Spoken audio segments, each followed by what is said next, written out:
Okay, so your makeup's here, you're starting to use it, and you're running into some things that you're wanting to ask questions about. So I wanna go through the things that I get asked about all the time, really common things that come up when you're first switching to Seint, and kind of troubleshooting some other things that can maybe help you as you're using it and run into any issues.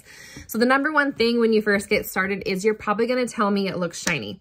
So one, Seint is a cream makeup, so it is going to have more of a dewy finish than traditional makeup like a liquid or a powder foundation.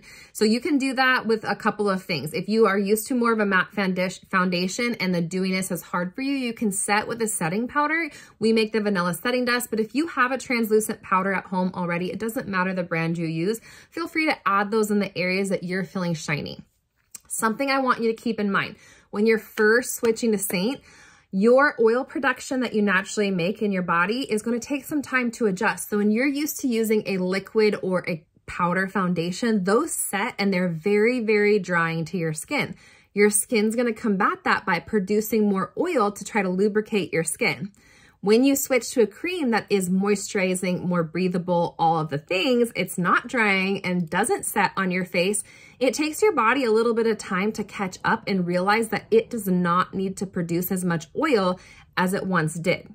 So just keep that in mind, that it could take your body a few weeks of regular use of Seint to get adjusted. So if you're just like using Seint one day and then not using it for 3 or 4 days and then using it for a day or two, it can take some time for your skin to adjust, but I promise you it will.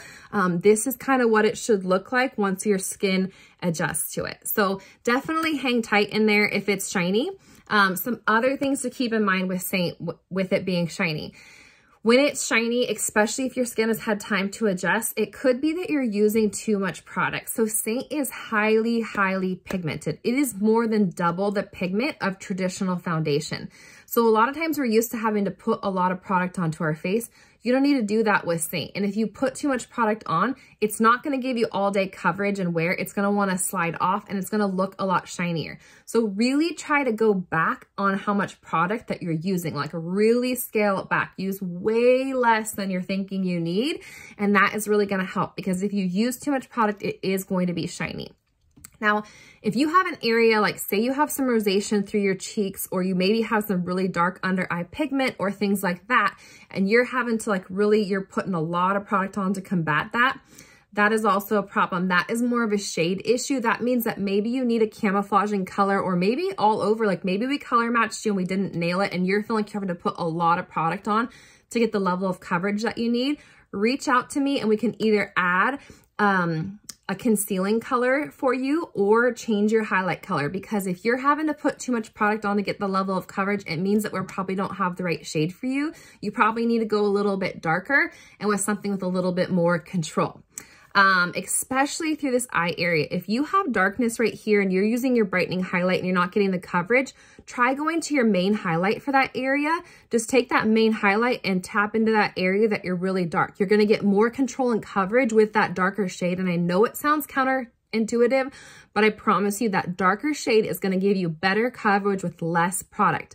The less product you use, the better the finish is going to look. So I promise you to do those. So those are my things that I would say if your product is looking shiny.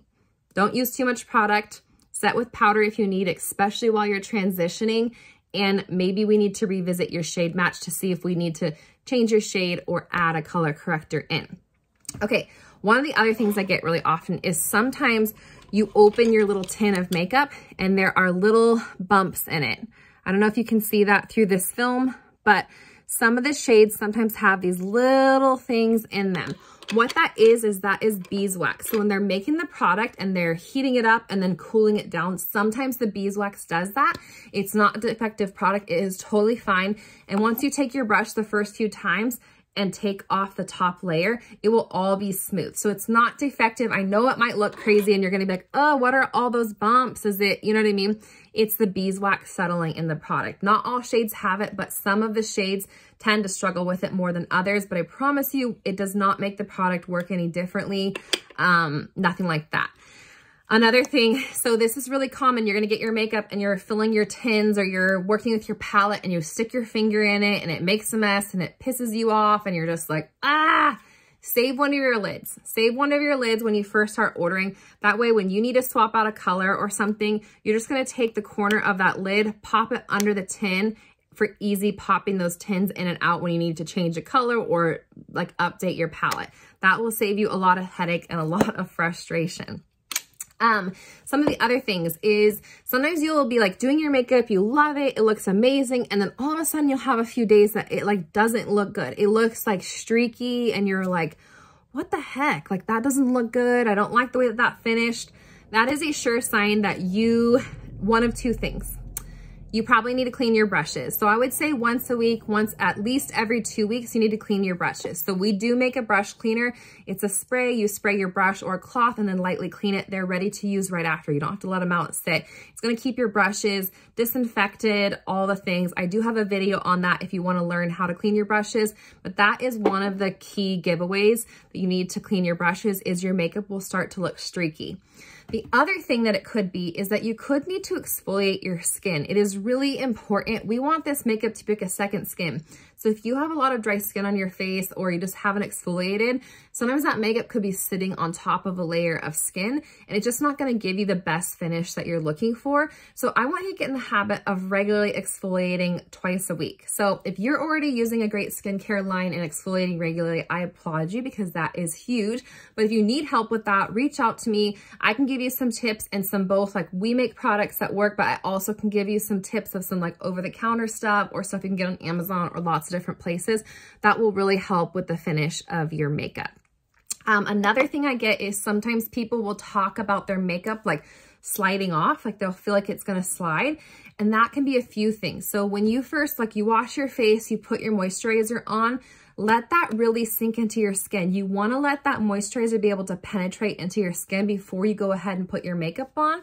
Because the makeup is cream, if you put a cream right on top of a cream, it's just gonna slide right off, right? So put your moisturizer on, go do something else, do your hair or something, let that fully soak into your skin, 10 minutes or so before you're doing your creams. Another thing is a lot of people like primers. A lot of us are conditioned from using traditional makeup to using primers, and honest to goodness, they are not necessary with Seint. I don't use one. I know there are artists that do, but really you don't need one. A lot of primers have silicone in them or some sort of silicone base, which is gonna make the cream just slide off. So if I really feel like I need extra coverage or it's a hot summer day or something like that, I will just use some setting spray on my skin, under my makeup, and on top. That is enough to give me that longevity. So if you've been using a primer and you feel like your makeup is just sliding off your skin, try skipping the primer for a few applications. Just don't use any primer and see if that helps, because this makeup is designed to just go straight onto your skin. So definitely give that a try. And I think that that is most of the, eyeshadow tip would be if you have covered your eye with your highlight color and then you feel like your eyeshadow gets stuck or you can't really blend it or you're just having blending issues in general, try taking either vanilla setting powder or any translucent powder on the market or an eyeshadow like Cupcake and just lightly sweep that all over your lid before you do your eyeshadow. What that's gonna do is it's gonna give you an even, consistency across your eyelid. It being cream makeup, sometimes the eyeshadows will not blend as well on top of them, or especially if you're just learning to do eyeshadow, having a powder finish all over your eye is just going to be a little bit more forgiving canvas to apply those eyeshadows on. Another thing that I get a lot is makeup settling into your fine lines and pores. So one thing, again, try to really scale back how much product you are using. That is a huge, huge thing. The other thing that you're gonna wanna do is maybe get a beauty blender. We have our perfecting sponge, or you can use a beauty blender. The key with using those, I should have one right with me, but I don't. Get them wet. You wanna use them damp. So get one wet under your sink and then get as much water out as possible, and even take it in a towel and really just kind of try to press as much water out of that sponge as possible. It's gonna make that sponge a lot more pliable and soft. And then go through when you're done and kind of take that beauty blender through your eyes or any area that you feel like you might get excess product settling. And that will help to just drive your makeup into place, and then it will help remove any excess product that you might have there that would seep into any of those fine lines, pores, wrinkles, things like that. Another key, if like you're really struggling with fine lines through your eyes and stuff, we might want to visit Demi, which is another line that Seint makes. It is a color correcting line. It doesn't have the opacity or the coverage that 3D has. It more works in a color correcting way. And it is like a tinted wax and it does not crease. So for under eye areas, it can be really beneficial and really great if you are really struggling with color with your product creasing under there. But I think that those are the main things that I get all the time. But if you're running into an issue that you're like, hey, blah, blah, blah, I am happy to help. Please reach out to me and let me know because I am here for it. Like, I don't want you to just get your makeup and it sit in your makeup drawer. I want you to learn to use it and absolutely love it. I want it to change your makeup life so that you look and feel your best. Like, that is my mission as a Seint artist. So don't ever hesitate to reach out. If you have any questions, concerns, need recommendations, need to troubleshoot something, or need help from corporate or whatever, please don't hesitate to reach out because that is what I'm here for. And I am so excited for you and your new makeup routine. Have a wonderful day.